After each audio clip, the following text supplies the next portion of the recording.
friend's not a cheap little phony creep or a jerk trying to make a deal. A friend is a person who most of all cares about what you feel. And nothing is harder than learning a friend isn't real. A friend sends notes back and forth all day and doesn't care that you can't spell. A friend knows that you've got a crush on your teacher, but a friend would never tell. A friend's outside waiting the minute you both hear the bell. And if your heart is always breaking, 'cause the world is just not fair. When you're at your worst, your friend's the first one there, giving you something to lean on. And that's what it means to be a friend.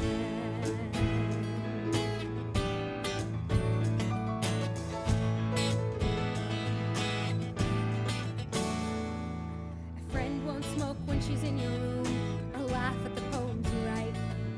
A friend won't go and start kissing your brother the minute you're out of sight. A friend is the person you call 16 times every night. And if your heart is always breaking and you wanna run and hide, when your hope is gone, your friend is on your side. If someone moves in around the corner and you wanna show him you care, so you give him all your last month of vacation and all of the time you can spare.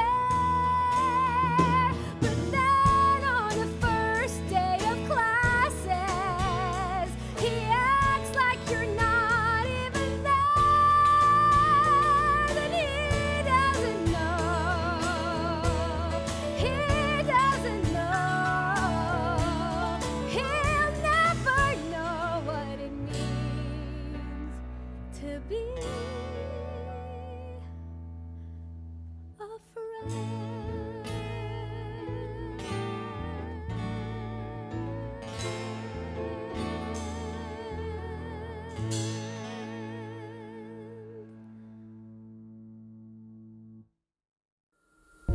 Theatre, an entire industry shut down by a global pandemic.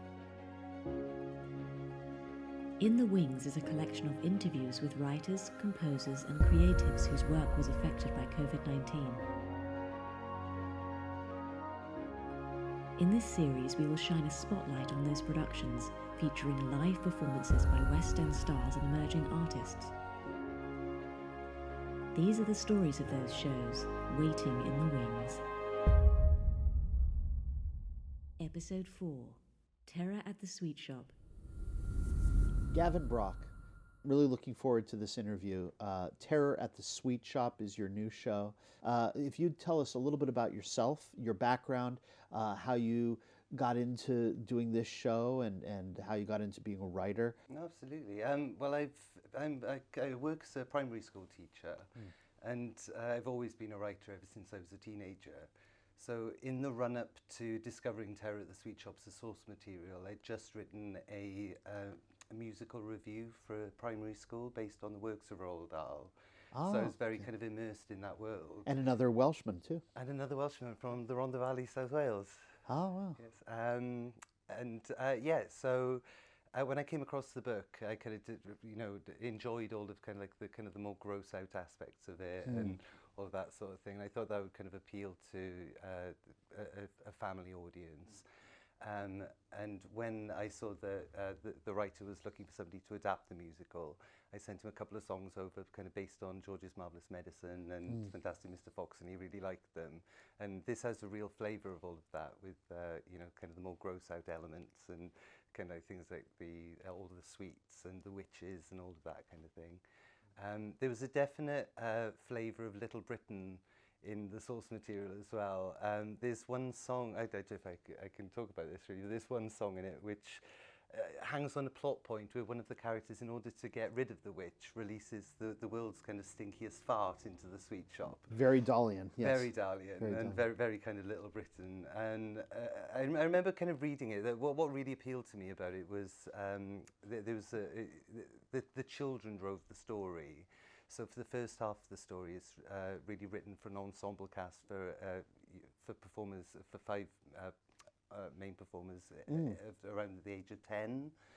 And the second half of the story then focuses more on the development of the grown-up characters. Okay. So there's something really for all audiences. That's terrific.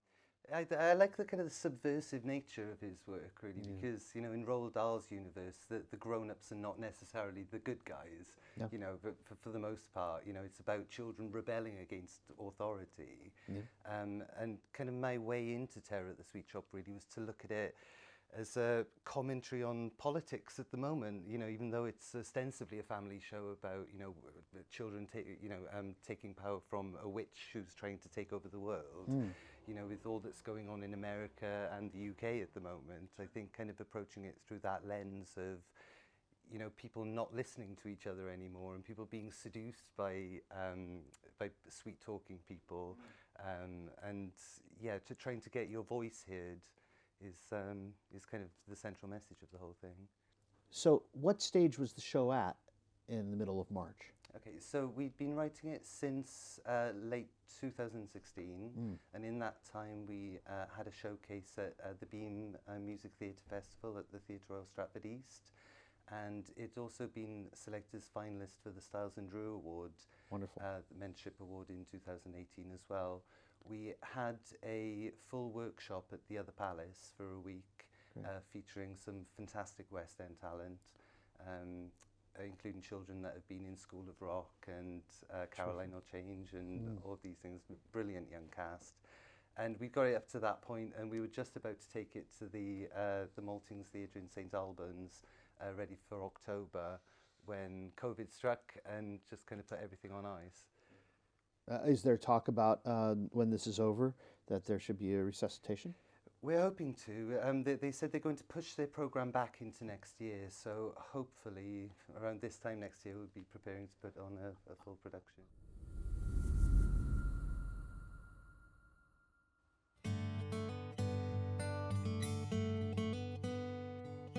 Father, please could I talk to you? It's been 2 years now and I know you're blue. No, please don't say, just go on and play. Could I talk to you? Look, Dad, I don't mean to be a pain, but does TV and beer really ease the strain? The warm caress won't quite heal the mess. It might just make a person feel again. Remember once you would rush when I scraped my knee. Remember once you would smile and we'd laugh and be free. Once I didn't have to wish that for just once. You would turn around and see, hey Dad, it's me. Dad, look, I don't mean to be a pest, and I know you're the grown-up and you know best, but a microwave meal was never part of the deal. Back when Mum would get us up and dressed. Remember when we were 3, you'd have love to spare. Remember when we were 3, you'd get out of that chair and you'd show us so much love that now it's gone, feels just so hard to bear. You were there, yes, you were there.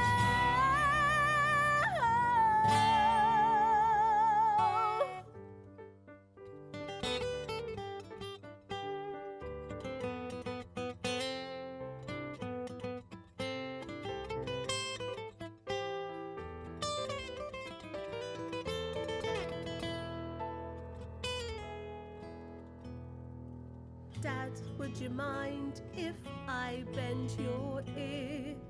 There's someone right here who'll never disappear. Ask ask me nice and I'll go grab you another beer. Dad, could I talk to you? Could I talk to you? Could I talk to you?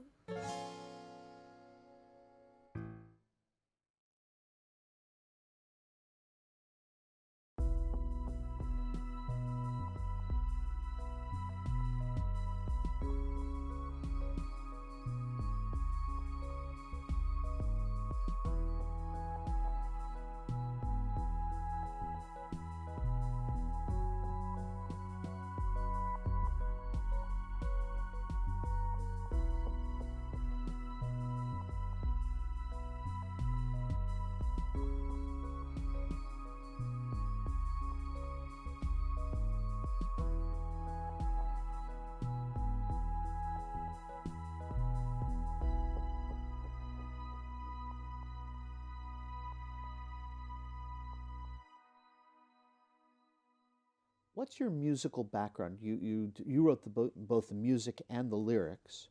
Are you self-taught? Is this something that you studied in school? How do you come about? I've been doing it since I was a teenager. I discovered Alan Menken and Howard Ashman like everyone else, and Little Shop of Horrors, which I absolutely adored, and kind of subsequently got into Stephen Sondheim. So in my world, you know, as I was growing up, while everyone else was into pop music, Sure. you know, I was into Sweeney Todd and this other kind of musical language.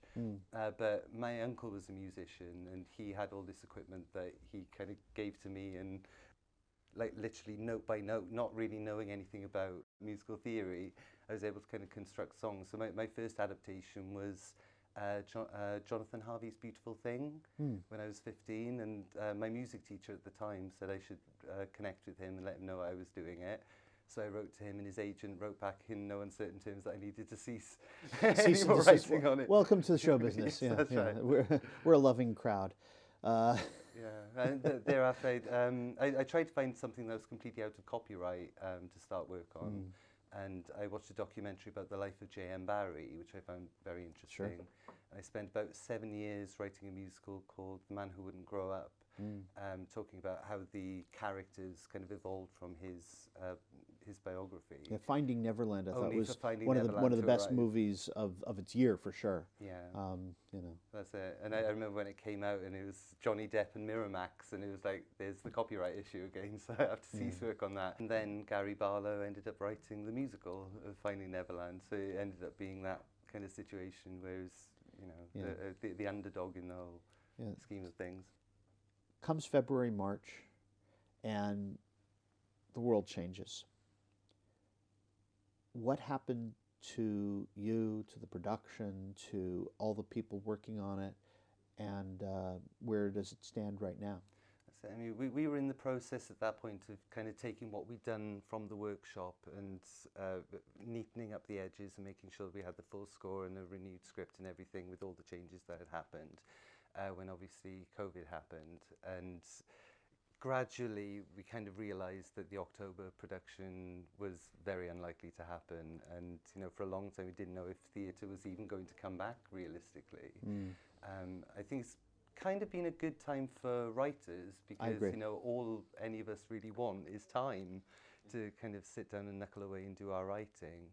But I think with the anxiety that goes with that, I think a lot of people have found that it's very hard to kind of get into a creative frame of mind. But that said, I've been working on a couple of new projects since then and trying to take advantage of the time. Do you feel that this time period has affected your outlook on things, on the life generally, and has that filtered down and percolated into your writing? Who knows? I mean, it's hard to say. You can only kind of judge that kind of thing in retrospect, I think. I think you're you're right. so immersed in it.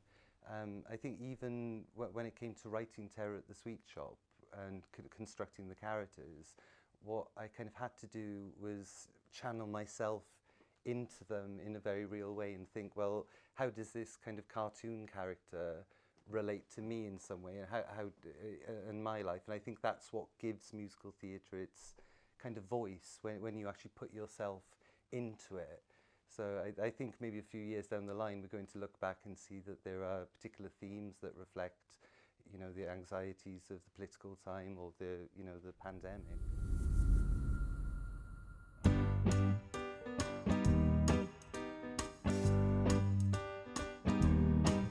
You got brains, you got smarts, you got spunk. Kid, you're a work of art, so how come no one sees? They walk round like living lobotomies. You know, you try to state your case, but they think you're absurd. You open up your mouth and they don't hear a word. It's just another day in the life of the nerd.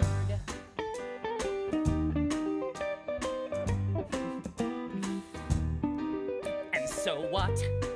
No one sees your expertise would even make Bill Gates turn green.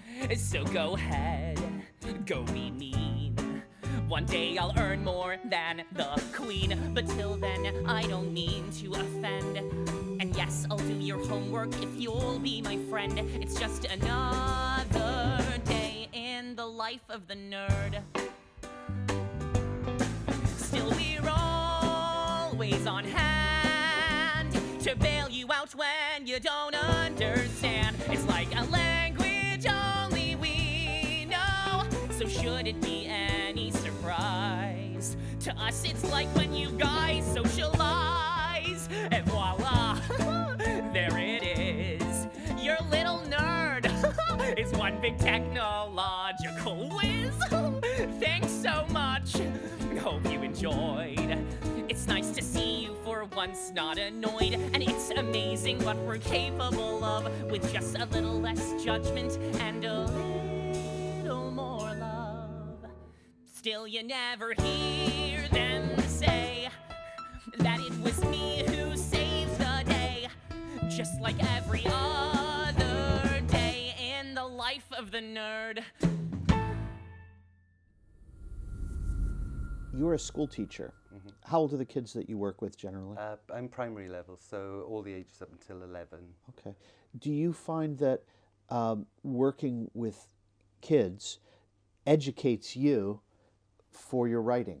Oh, for sure. I think one of the things I've definitely learned is to not write down to children, to not patronize them, because children take in an awful lot that I think adults generally aren't aware that they're taking in. I think you're right. I think I think it's a sin of modern modern children's storytelling, is that there's this talking down to children, and there's sort of a whereas in the old days they didn't do that. It was from the child's point of view and the wonderment of childhood. Absolutely.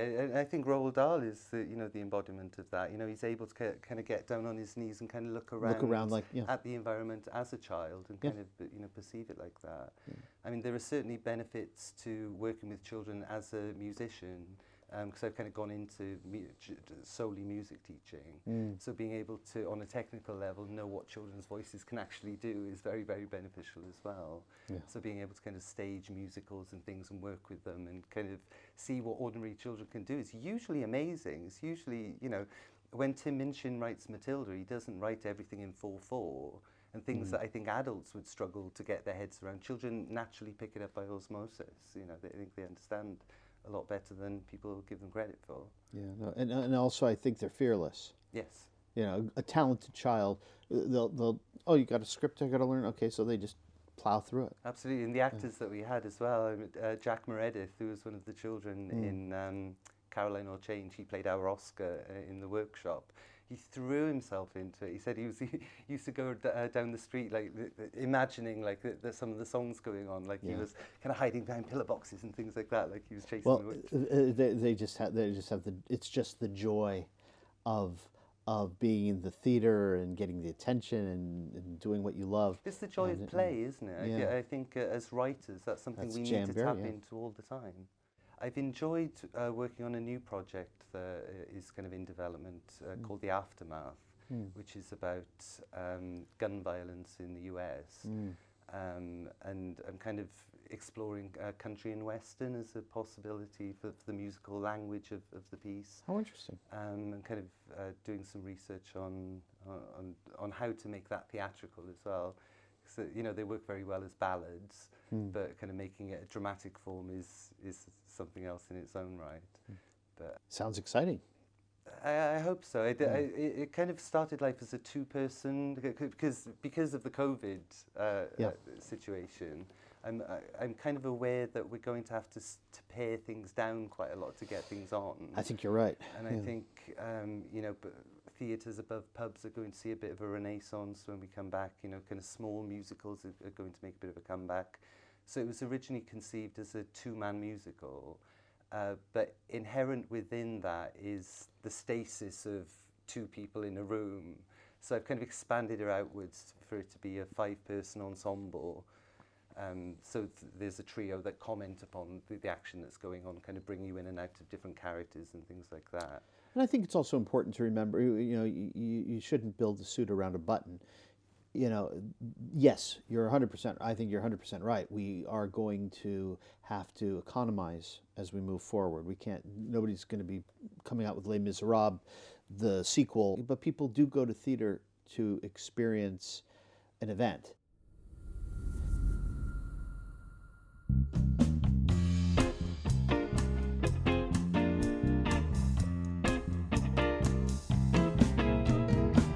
When I was younger, just a slip of a witch, no older than about 105. We lived in hunger and we'd barely a stitch. It took all my darkest magic to simply stay alive. But now I'm older and I've seen what I've seen. Been round the block and back and everywhere in between. I gotta say, I pray it's only a phase, 'cause nothing quite enthralls me or truly appalls me quite like kids these days. And you wonder why we're on the skids these days. Noisy troublemakers, liars, thieves, and fakers. It's time somebody came to take care of their wicked ways. Kids these days. You think your little sproglets are made of sugar and spice, the perfect bundle you've been dreaming of. In point of fact, their heads are crawling with lice, with the kind of face that only a mother could play to love. Too small for prison, but too big for your knee. Weeping and waiting like some demon-possessed banshee. A red-hot tantrum if they don't get their ways. Now ungrateful spawn hardly know that they're born. I tell ya, kids these days only ever listen to their it's these days. Yeah, just snatch and grab it.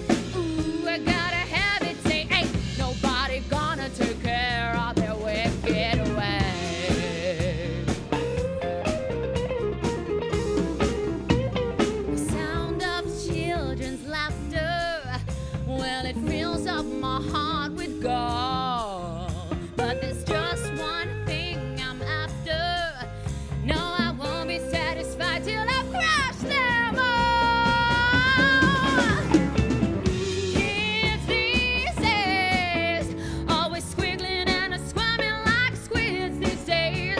Nasty little brutes getting too big for their boots, I tell ya. Somebody ought to take care of their wicked ways. Kids these days. How do you see theater evolving as we come out of COVID? Well, I have a feeling that because writers have had their time to get their heads down and do lots of writing, that there's going to be a bit of a renaissance in British musicals, particularly at the moment. I think the days of the blockbuster musical and Andrew Lloyd Webber kind of getting on the stage and getting things in the Palladium the first time out are not going to be, you know, what it was. I think there's going to be a lot of fresh voices kind of making their names in small community theatres, in pub theatres, in you know, small ensemble musicals. And if that's you, would you give up teaching and move to London and live the decadent life? I have to say, teaching is in my blood. We've got better sushi here. for sure. Yeah. No, The but Welsh sushi, I don't recommend it. no, I do love working with children. That's I think that that's something I'll always do, even as a professional composer. I'll always keep my hand in working with children. That's great. That's great. Well, I want to thank you so much for sharing your stories. It's an inspiration to see what you've done. I think you have such a colorful musical. I can't see anything but great success for it. So congratulations on where you are so far and where I'm sure you're going to be going very soon. Thank you very much. Thank you.